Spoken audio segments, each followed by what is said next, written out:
Guys, দুবাইতে আমরা কিভাবে কুরবানি ঈদ পালন করি এবং কুরবানি পশু কোথা থেকে কিনি, কিভাবে জবাই করি, সম্পূর্ণ কিছু এই ভিডিওতে আপনারা দেখতে পারবেন। তাই ভিডিওটি শেষ পর্যন্ত দেখতে থাকুন। দুবাই কুরবানির পশুর জবাই সম্পর্কে অনেক কিছু জানতে পারবেন। চেষ্টা করবো ভিডিওটি ছোট করে বানানোর জন্য, কারণ আজকাল মানুষের অনেক মূল্য, তো বুঝতেই পারছেন, চেষ্টা করবো ছোট করে। তো যাই হোক গাইস, খাসি কেনা থেকে শুরু করি। তো আজকে হচ্ছে 15 তারিখ, তো আগামীকাল যেহেতু ঈদ, তাই সবাই প্ল্যান করি আমরা সবাই মিলে খাসি কুরবানি দিব। তাই সবাই মিলে টাকা তুলে কয়েকজন চলে যায় খাসি হাটে। তখন বাজে রাত 9টা বা 10টার মতো। তো দুবাইতে মূলত রাতেও হাট থাকে, তাই রাতে চলে যাই। তো আমারও হাটে যাওয়ার ইচ্ছে ছিল, কিন্তু আমার বন্ধু বান্ধবের সাথে একটু কাজ ছিল, তাই আর আমি যাই নাই। তো পরে তারা হাটে গিয়ে অনেকগুলো খাসি দেখে একটা খাসি নিয়ে আসে, আর এটার দাম ছিল প্রায় 850 দিরহাম, যা বাংলা টাকায় কনভার্ট করলে আসে 27,000 টাকার মতো। তো যাই হোক, নামাজ পড়ে এসে এটা জবাই করা হবে আর কি। তো আগে নামাজ পড়ে আসি। তো এখন বাজে রাত 4টা, তো ঈদের নামাজ শুরু সকাল 6টা। এখন ফজর নামাজ পড়বো, কারণ ফজর আজান দিয়ে দিছে। তো ফজর নামাজ পড়ে চলে আসি রুমে, আর এখন বের হব ঈদের নামাজ পড়ার জন্য ঈদগার ময়দানের উদ্দেশ্যে, কারণ আমার ঈদগাহ নামাজ পড়তে অনেক ভালো লাগে। আর এটার বিশেষ কারণ হলো ঈদগার মাঠে অনেক মানুষ হয়, যেটা আপনি চিন্তা করতে পারবেন না। আর আমি বেশি মানুষদের সাথে নামাজ পড়তে অনেক পছন্দ করি, বিশেষ করে ঈদের নামাজ আর কি। তো ফজর নামাজ পরে সবার সাথে একটু মজা রোজা করে বেরিয়ে গেলাম ঈদগার ময়দানের উদ্দেশ্যে। তো ফ্রেন্ডদেরকে নিয়ে বেরিয়ে গেলাম। আর আরেকটা বিষয়, দুবাইতে কিন্তু আমার অনেক ফ্রেন্ড আছে, যার কারণে আমি দুবাইতে আছি নাকি বাংলাদেশে আছি এটা আমি বুঝতেই পারি না। শুধু মা বাবার ভালোবাসা বা আত্মীয় স্বজনের ভালোবাসা ছাড়া এখানে বেশ ভালো আছি আলহামদুলিল্লাহ। তবে যাই বলেন, মা বাবার ভালোবাসাই মেইন। তো কি আর করার, পরিস্থিতিকে শিকার কিছুই করার নাই। সবই টাকার জন্য। টাকা থাকলে হয়তো বা বিদেশে চাকরি করি না। আর বিশেষ করে আমার বাংলাদেশই ভালো লাগে, আর বিদেশ ঘুরতে ভালো লাগে বলতে পারেন।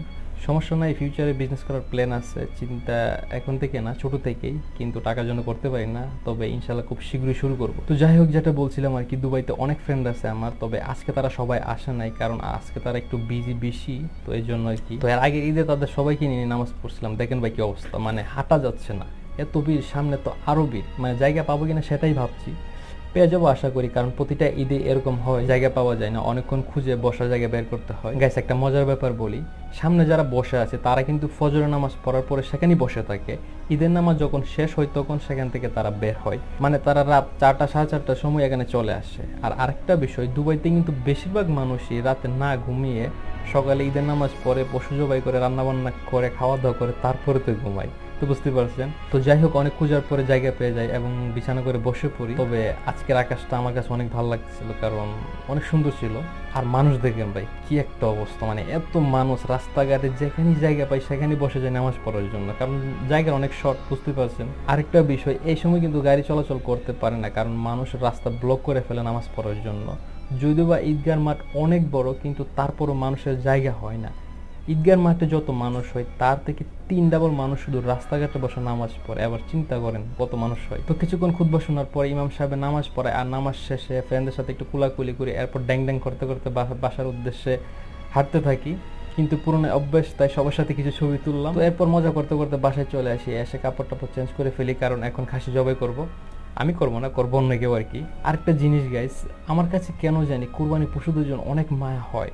মানে তারা একটা চেনা জায়গা থেকে অচেনা জায়গায় আসে এবং নার্ভাস ফিল করে, মানে তারা একটু ভয়ে ভয়ে থাকে আর কি। এরপর জোর জবরদস্তি করে আমরা এটাকে জবাই করি, মানে ব্যাপারটা আমার কাছে খুব উইয়ার্ড লাগে, মানে। তো কি আর করার, যাই হোক, তো এত মায়া করে লাভ নাই, বেশি মায়া করলে আবার না খেয়ে থাকতে হবে আমাদের। আল্লাহ বলছে হালাল পানিকে তোমরা জবাই করো, তো এটাই ভালো। এরপর সবাই খাসিটিকে নিয়ে ছবি তুলছিল, আর পাশের খাসিটা হচ্ছে আমাদের পাশের বাসা মানুষদের, সো তারাও এটা জবাই করবে আর কি। তো এখন খাসিটাকে জবাই করার পালা।